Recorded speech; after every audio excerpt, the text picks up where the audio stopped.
Good afternoon, LinkedIn family. Good morning, depending where you're at, or even good evening, depending what time zone you are in right now.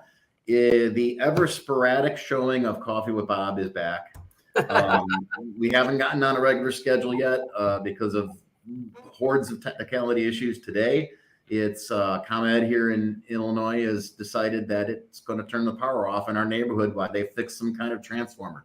So now I'm in a public library, but I wanted to do this show. Jeremy and Stephanie here have been running this program called Shaman Heart now for quite some time, and some of you guys may remember when they posted up their first book. They premiered it on the show, and they called me last week and said our next book is going on sale, and we'd like you to host us for that. And I absolutely, because I love these guys and I love what they're doing. If you'll notice the banner, that's the link for the book. It is available in Kindle edition, and I think you can order for paperback or a hardcover too as well. That's the link. Go to it and grab yours while they're still there, because they're going to go very hot. So Stephanie and Jeremy, thank you very much for joining me again.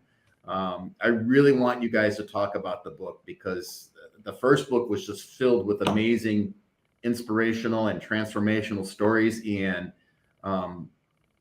I'm going to let the cat out of the bag. I got an advanced reader for this book, and I could not put it down. Aww. So why don't you guys, let's talk about it a little bit. Why don't you tell everybody about what you were going for this time? Well, as we did the last time, we thought it would be so amazing. We lead pilgrimages for people, spiritual pilgrimages.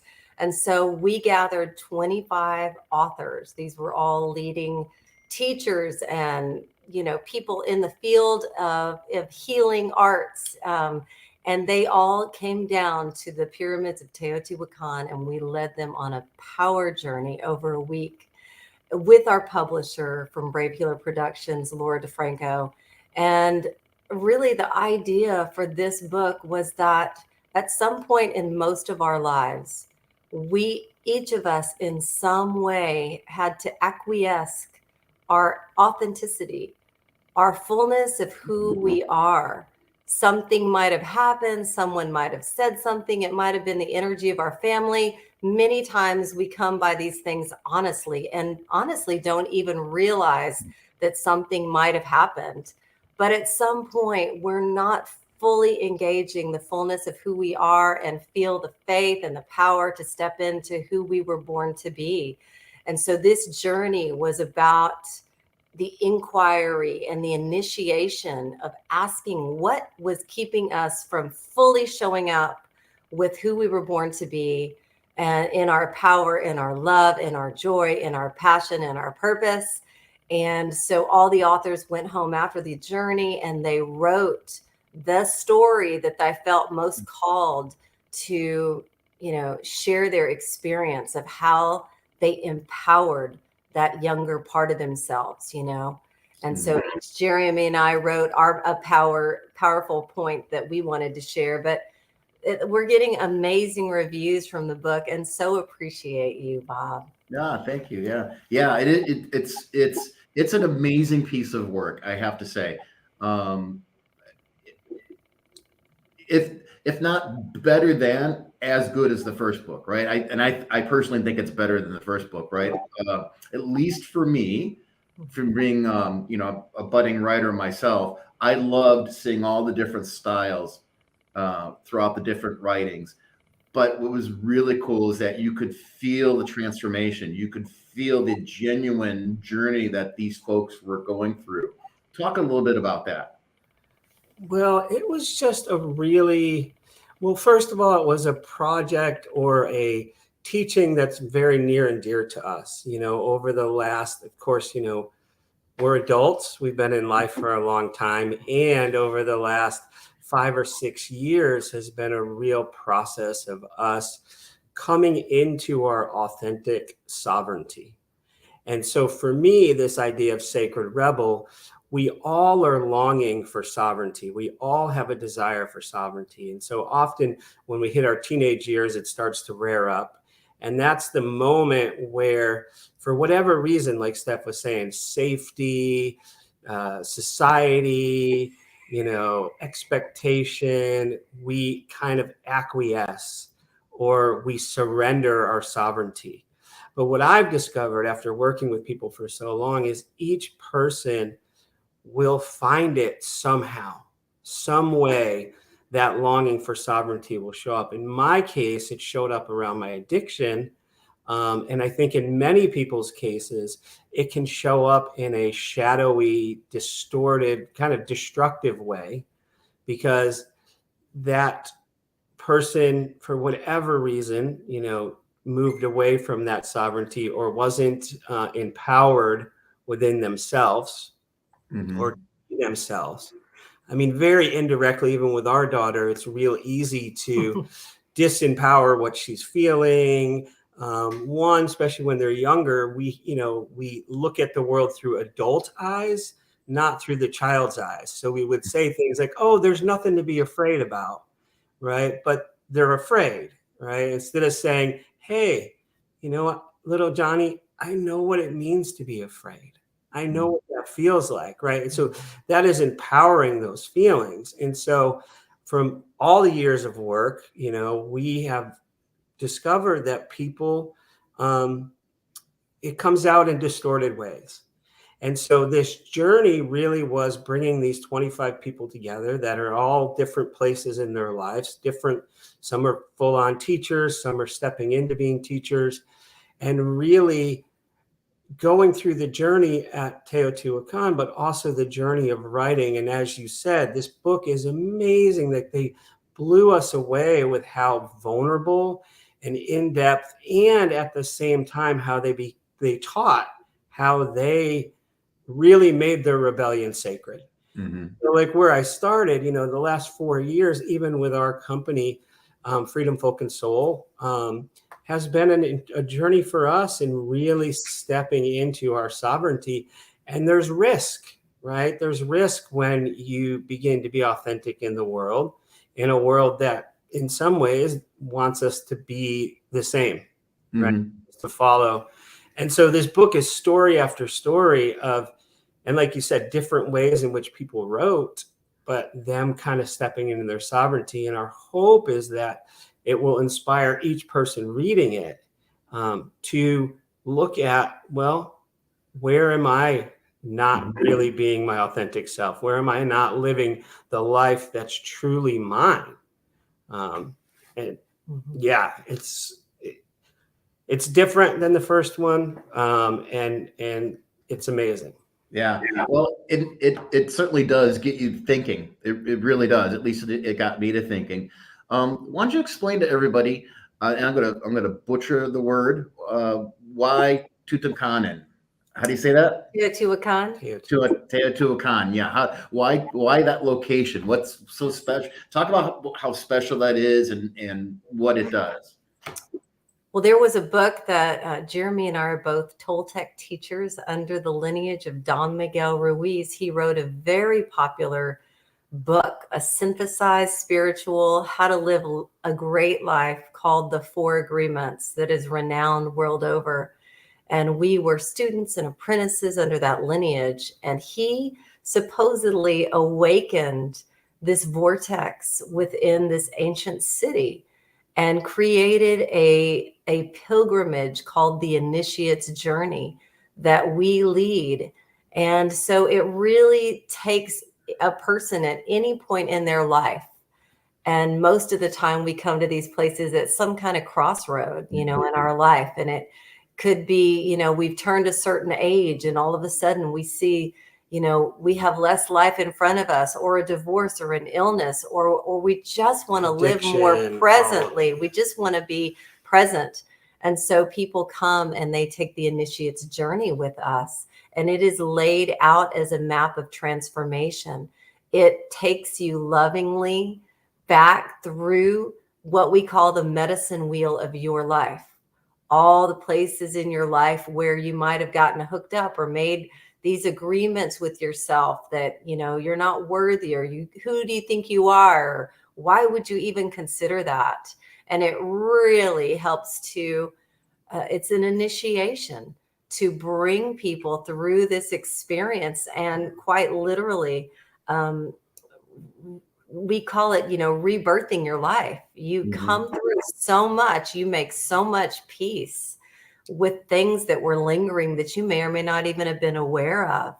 And every time people come through that experience, that initiate's journey that we lead, empowered and excited and on fire for their life, having a direct connection with their own divinity and a God of their understanding, Well, and this book is really, if you read the intro, we talk often about initiation. And I think the first line is like, we are a world longing for initiation.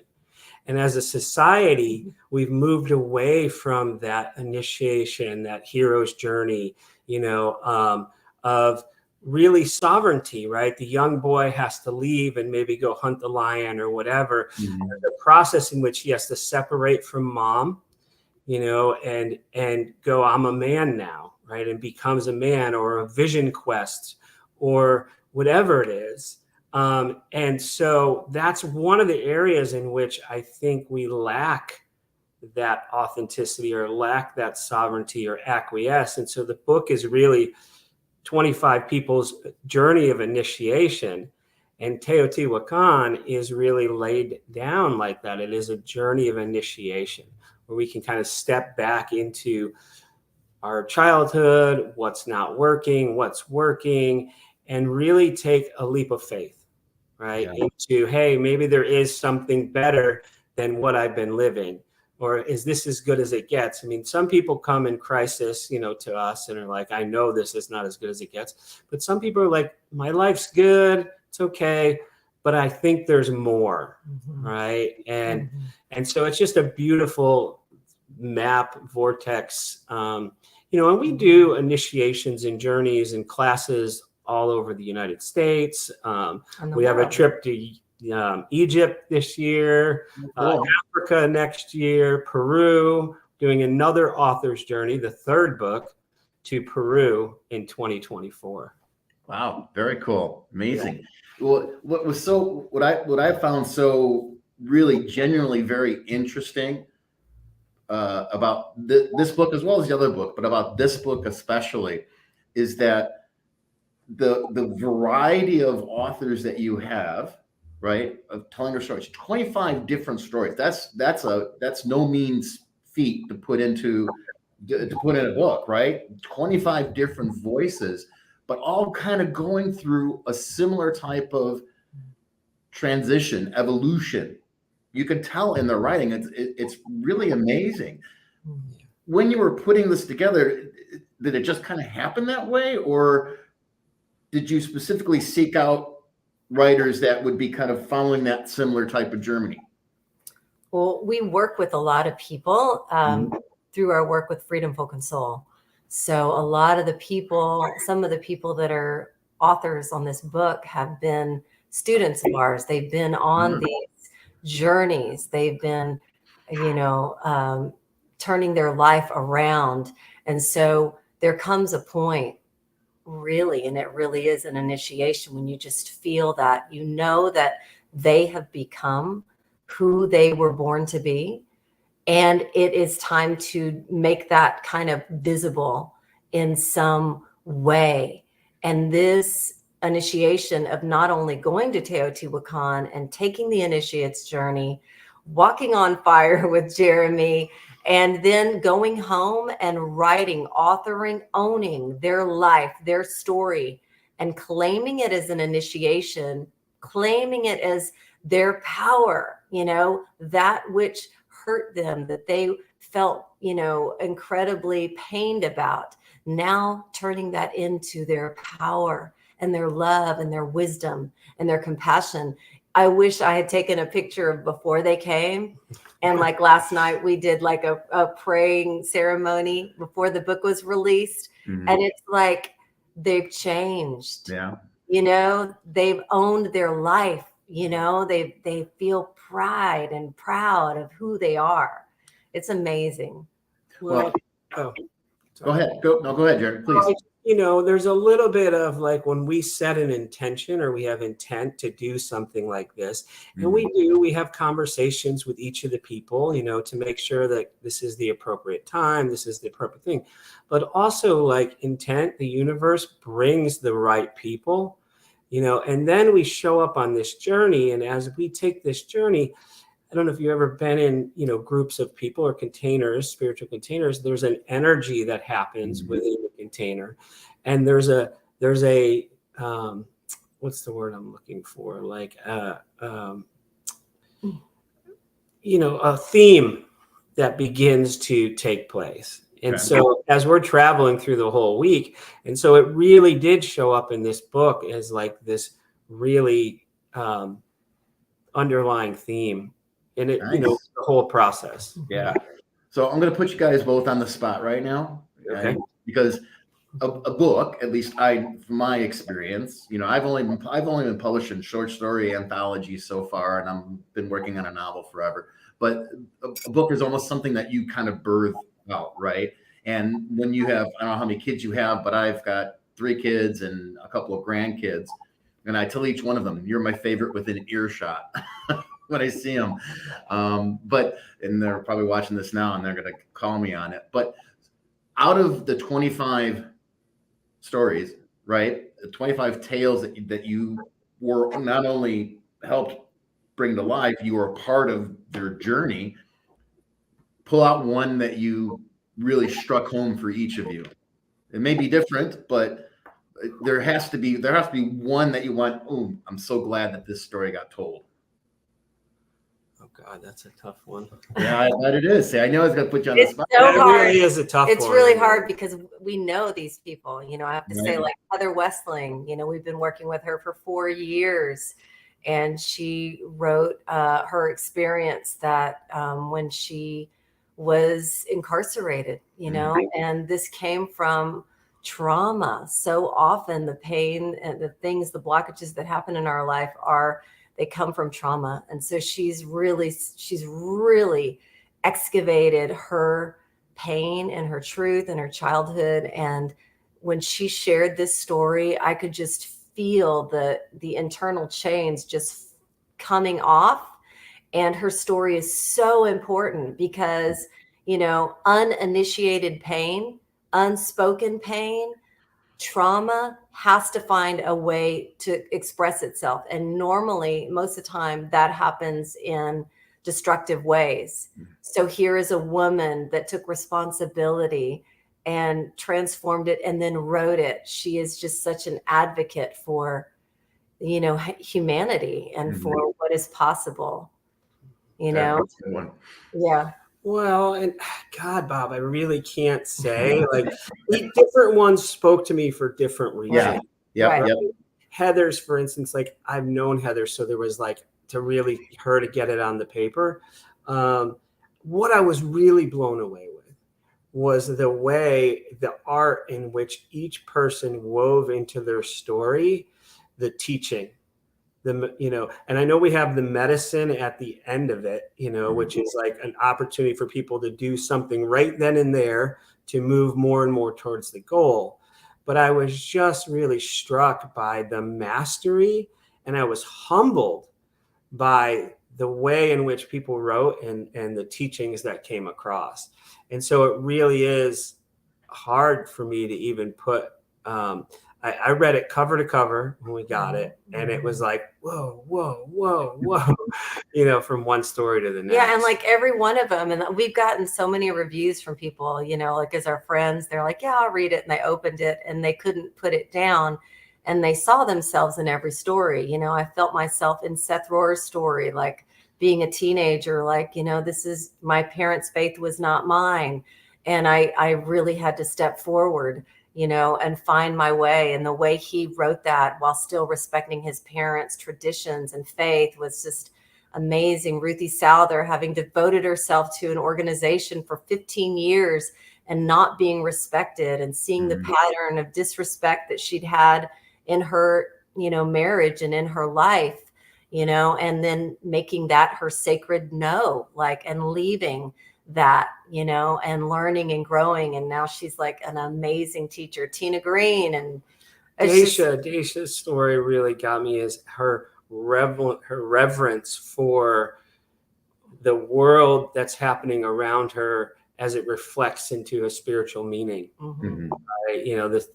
This coffee cup shows up and it was perfect. I mean, there's so many. Jeremy Pajer and his story of how he there's the truth, Bob. Mine's my favorite. Yeah. Actually, the first book was really hard for me. I had long childhood kind of trauma around writing and English, and I really we have this term we call regressed. Like, I would go to write the first book and I was 8 years old, and I had complete mind blank. I mean, that's what I wrote about in the first book. I open up the thing, like, there I am, mind blank, setting in. And this was really, I knew what I wanted to write. I didn't know how I was going to write it. I really wanted to put that example of how it can turn into negative, that longing for sovereignty can turn into. And for me, and also something like addiction or my using wasn't necessarily all bad. It was my little FU to me being a enmeshed man, controlled, in one family, enmeshed in the next. Really, all my sovereignty was given over in codependency. And so here I had my little secret, right? My little, addiction stuff that was that longing for sovereignty. And it does. I mean, how many people have little secret things that they do, right? No judgment. And I do believe that's the longing for sovereignty. And so I think I was one of the first people done with this chapter this time. It was just a whole different experience. Shows my evolution in stepping into my sovereignty too, and owning I am a writer. Right. Yep. That's a hard statement. And we had people in there that, that they were light, their initiation, their story, it was huge for them. I was thinking about Sonia, like the following her dream and in her inner knowing, and that manifestation of that was just like unbelievable to as she pulled the thread of that. And then, we had two writers, Natalie Peterson shared about the loss of her father and the grief of that, and how that has shaped, her life until this moment. And the vulnerability of some of the stories, Mary Rose and Glenn, and as you can see, we're just like, and you should be. The book, it's beautifully written. It really is. In reading it, my take at least, struck me emotionally very much, right? And I connected with several. I've had my own struggles, recently with my MS, kind of flaring up here and there. I mean, I'm very blessed and fortunate. I've got a great support system within my family, got a great neurologist, and I got a great friend who's a doctor, Dr. Irene Kopp, who's helped me through a lot of stuff too. I think you guys might even be connected with her. But there's always been this kind of part in dealing with this where there's I don't know how, not exactly a loneliness or an emptiness, but there's a feeling of something's not getting done right. And I'll tell you that after reading this, I just finished the book last night. After finishing the book, I learned some new things that I know I can put into practical use that will help kind of fill the voids, right?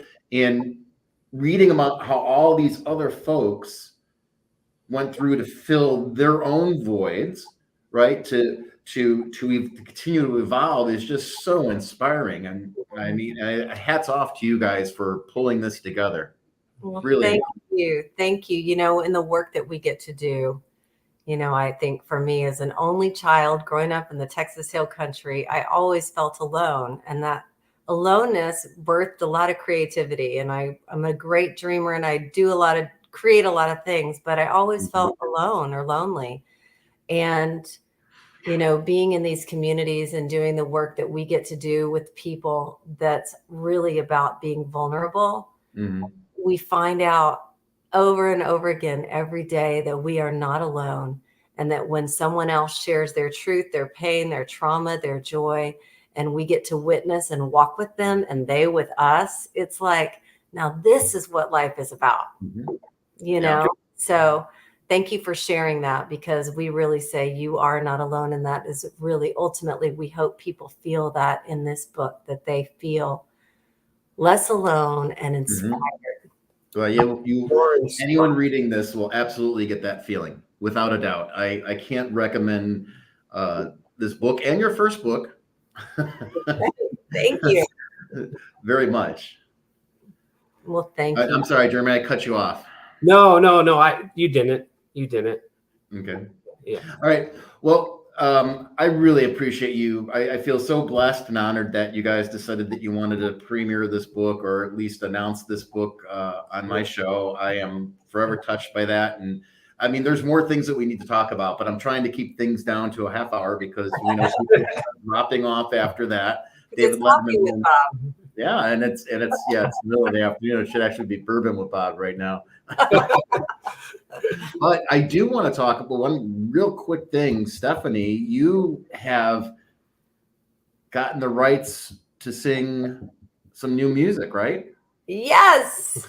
So excited. This book has really helped me to really step into the dreams I've had as a little girl, as crazy as it is, at 56 years old. I am working with Wendy Moten. She was #2 on The Voice. This goddess, black goddess, gorgeous, amazing voice. She and I were given permission to record a version of Rhinestone Cowgirl. Awesome. And we shot a video in both at the Grand Ole Opry, where we played, and then on Lower Broadway in Nashville. And then I just shot a video of it in Spanish in Mexico last week. So that will be coming out very soon. And I'm just so excited. All right. So you have to be on the show again to talk about that, and maybe even play it. Would love to, Bob. Yeah, that. I heard that and I said, oh, that's going to be awesome. I'm kind of a country boy. I'm a classic rocker mostly, but I'm a country boy at heart too. I love that. Everybody loves Glenn Campbell, Rhinestone Cowgirl. Oh yeah, absolutely. Yeah, absolutely. Well, all right. Well, guys, thank you so much for being on the show. I truly appreciate it.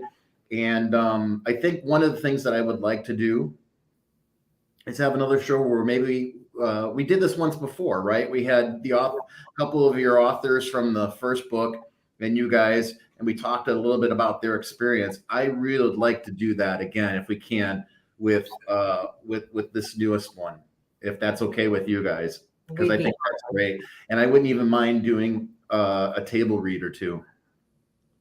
Okay, we don't know what that is. I don't know what that is, but okay. Yeah, having the author read their portion, or Jeremy read your portion. Book signing. Cool. Yeah. That'd be amazing. Yeah, not necessarily the whole thing, but because we want to let the readers buy the book, so but a little piece of it to help them understand, I think, is always helpful. Well, and I want to say, if you're watching this, go to Amazon. The book is discounted for $1.99 right now, so that we're really trying to get it out there to the world, and and touch as many people as possible. So get your copy. Get your copy. Get inspired. It's inspirational, and I appreciate you guys coming on. I think your voices of a generation, and people need to hear them and read them, and I think at least from what I've learned, known you guys for a little over 2 years at this point now. I think it was 2 years ago when we first had you on. What I've learned and the stories that I've read is just amazing. Thank you very much. Thank you, Bob. We want you to come out and journey with us somewhere. I kind of like that idea. Come on, Mexico, Egypt, Africa, Peru. Yeah. By the way, they can check out our journeys and everything that's going on at shamanheart.org. Shamanheart.org. Yeah. Okay. That's awesome. Yeah. I think we have that too. And what I'll do too, when this gets reposted on LinkedIn, and I'll, in the comments of the YouTube page and in Facebook, if it made it out to Facebook, I'll include links for everyone to click through, so you don't have to copy everything down. But I'd go buy the book now, guys. You can't go wrong for $1.99 for sure. Shaman Heart, Sacred Rebel. Right. Thank you, Bob. Amazing book. Thank you.